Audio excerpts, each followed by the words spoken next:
안녕하세요. 반갑습니다. 오늘도 하나님 말씀으로 하루를 시작하는 모닝빵에 오신 여러분들 주님의 이름으로 환영하고 축복합니다. 세상 문화 속에서 신앙을 가지고 살아간다는 것은 언제나 신앙의 삶을 거부하라는 유혹과 저항을 만나게 됩니다. 믿음으로 살아간다는 것은 무엇일까 고민하기도 하지만 때때로 그냥 세상의 거대한 조류를 따라서 가기가 쉽지요. 열왕기서의 말씀은 이러한 삶이 얼마나 위험한지를 우리에게 말씀해 주고 있습니다. 오늘 우리가 함께 묵상할 하나님의 말씀은 열왕기상 7장 13절에서 26절 말씀입니다. 오늘 말씀에 솔로몬은 성전 앞에 거대한 녹기둥 2개와 12마리 황소 위에 놓인 거대한 바다를 제작하는 모습을 나타나고 있습니다. 솔로몬 성전은 당시로서는 최고의 건축물이었습니다. 최신 공법, 최고의 자재, 최고의 건축가, 모든 것이 최고로 집약된 역사의 길이 남을 건축물이 분명했습니다. 하지만 이 2개의 물건은 완벽한 성전에서 치명적인 오점을 남기게 되는 그런 물건이기도 합니다. 사람들은 교회 예배당을 건축하면서 언제나 솔로몬 성전에 있는 야긴과 보아스라는 2개의 기둥을 만들어 놓고 싶어 했습니다. 그리고 그것이 성경적이라고 생각했습니다. 하지만 오늘 말씀은 이 2개의 기둥은 누구를 위한 기둥인가 라고 말씀하고 있어요. 굳이 두로의 기술자를 데려다가 거대한 녹기둥을 만드는 것은 솔로몬이 이 성전을 지었다는 것을 과시하기 위한 것처럼 그렇게 보이는 것이죠. 2 기둥은 고사하더라도 거대한 물을 담아 놓는 거대한 높바다는 더 충격적입니다. 하나님은 언제나 그 어떤 형상을 만들지 말라고 강조하셨는데 솔로몬은 12마리의 소의 형상을 만들어서 높바다를 바치도록 합니다. 12라는 숫자가 이스라엘 12지파를 의미한다고 말할 수도 있겠지만 이것은 분명히 하나님의 뜻과는 거리가 먼 작품인 것이죠. 솔로몬은 자신도 모르게 하나님의 성전을 건축하는 와중에 자기의 욕망이 은근히 드러나서 그런 조형물들을 만들어 놓고 말았습니다. 이처럼 신앙의 순수성을 지키는 것은 언제나 어려운 것입니다. 오늘은 예배하는 날입니다. 예배를 드리는 순간에도 우리 마음은 세상에 가 있을 수 있어요. 우리의 생각은 세상의 생각으로 가득할 수 있습니다. 사탄은 우리가 하나님께 온전한 예배를 드리지 못하도록 끊임없이 미혹합니다. 온전한 예배를 드리기 위해서 우리는 무엇보다도 겸손한 마음을 가지려고 노력해야 됩니다. 그리고 그 겸손한 마음을 가지고 성령님을 의지하는 것이 필요하죠. 하나님이 기뻐하는 온전한 예배자로 우리 모두 세워질 수 있기를 주님의 이름으로 축원합니다. 오늘도 주님과 함께 승리하세요. 샬롬.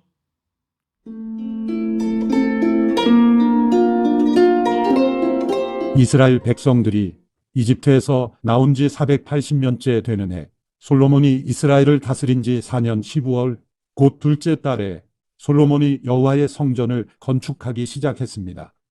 솔로몬 왕이 여호와를 위해 건축한 성전은 길이가 60규빗, 너비가 20규빗, 높이가 30규빗이었습니다.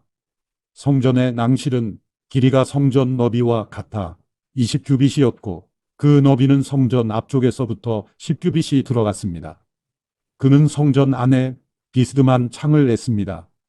성전 벽 주위에 다락을 짓되 성소와 지성소의 벽을 다 돌아가며 골방을 만들었습니다. 아래쪽 다락은 그 너비가 5규빗이었고 가운데 다락은 6규빗이었으며 세 번째 다락은 7규빗이었습니다.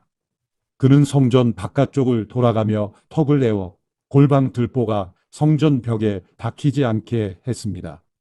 중간층으로 올라가는 입구는 성전 오른쪽에 있어서 계단을 통하여 중간층으로 올라가게 돼 있고 또 중간층에서 3층까지 연결돼 있었습니다.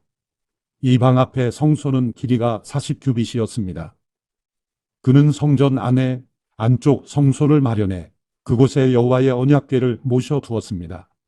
안쪽 성소는 길이가 20규빗, 너비가 20규빗, 높이가 20규빗이었습니다.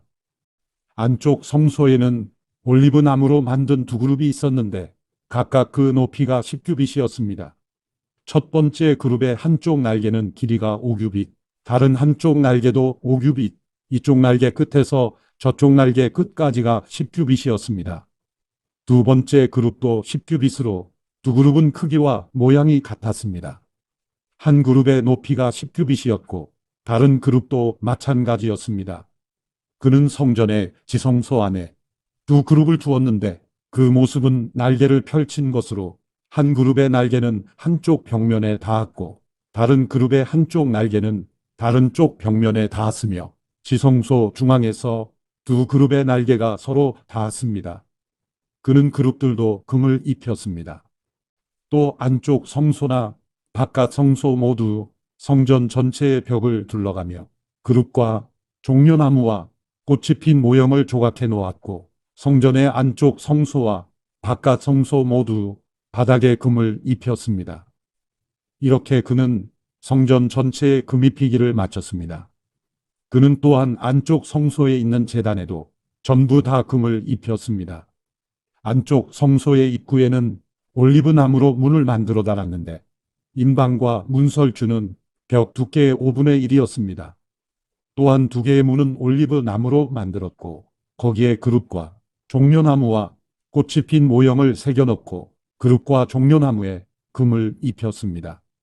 이와 마찬가지로 성전 문에는 올리브 나무로 문설주를 만들었는데 그 두께는 벽 두께의 4분의 1로 하고 그 두 문짝은 잣나무로 만들었는데 두 짝 다 가운데가 접히게 했습니다. 그 문짝에는 그룹과 종려나무와 꽃이 핀 모형을 새겨 넣고 그 조각에 골고루 평평하게 금을 입혔습니다. 솔로몬은 또한 하나님의 성전에 있는 모든 기구들을 만들었습니다. 금 제단과 진설병을 두는 금 상들과 등잔대들, 곧 지성소 앞에 오른쪽과 왼쪽에 각각 5개씩의 순금 등잔대들과 금꽃과 등잔과 불집게들. 그는 성전의 현관에 이 두 기둥을 세우고 오른쪽 기둥은 이름을 야긴이라고 하고 왼쪽 기둥은 이름을 보아스라고 했습니다. 두 기둥 꼭대기에는 백합화 모양이 있었습니다. 이렇게 기둥 만드는 일이 끝났습니다. 그는 바다를 부어 만들었습니다. 그것은 둥근 모양으로 지름이 10규빗, 높이가 5규빗, 둘레가 30규빗이었습니다. 바다 모형은 12마리의 황소 모형 위에 서 있는 모습이었습니다. 셋은 북쪽을, 셋은 서쪽을, 셋은 남쪽을, 셋은 동쪽을 향하고 있었습니다. 바다는 그 위에 올려졌고 소들은 꽃무늬를 안으로 향하게 하고 서 있었습니다. 그 두께는 한 뼘 너비만 했고 그 가장자리는 잔의 가장자리같이 백합화 모양을 따서 만들었습니다. 그 바다에 2000밭이 담길 만했습니다. 그는 또한 청동으로 10개의 받침대를 만들었는데 각각 길이가 4규빗, 너비가 4규빗, 높이가 3규빗이었습니다. 틀 사이에 있는 테두리에는 사자, 황소 그룹들이 있었고 사자와 황소 위아래로는 화환 모형이 있었습니다. 바퀴들은 전차 바퀴처럼 생겼습니다. 또 그는 청동대야 10개를 만들었습니다. 청동대야 하나는 물 40밭이 들어가는 크기였습니다. 모든 대야는 지름이 4규빗이었고 그는 성전 오른쪽에 5개를 왼쪽에 5개를 세웠고 바다 모형은 성전 오른쪽 곧 동남쪽에 세웠습니다. 솔로몬 왕은 여호와의 성전을 위해 모든 일을 마쳤습니다.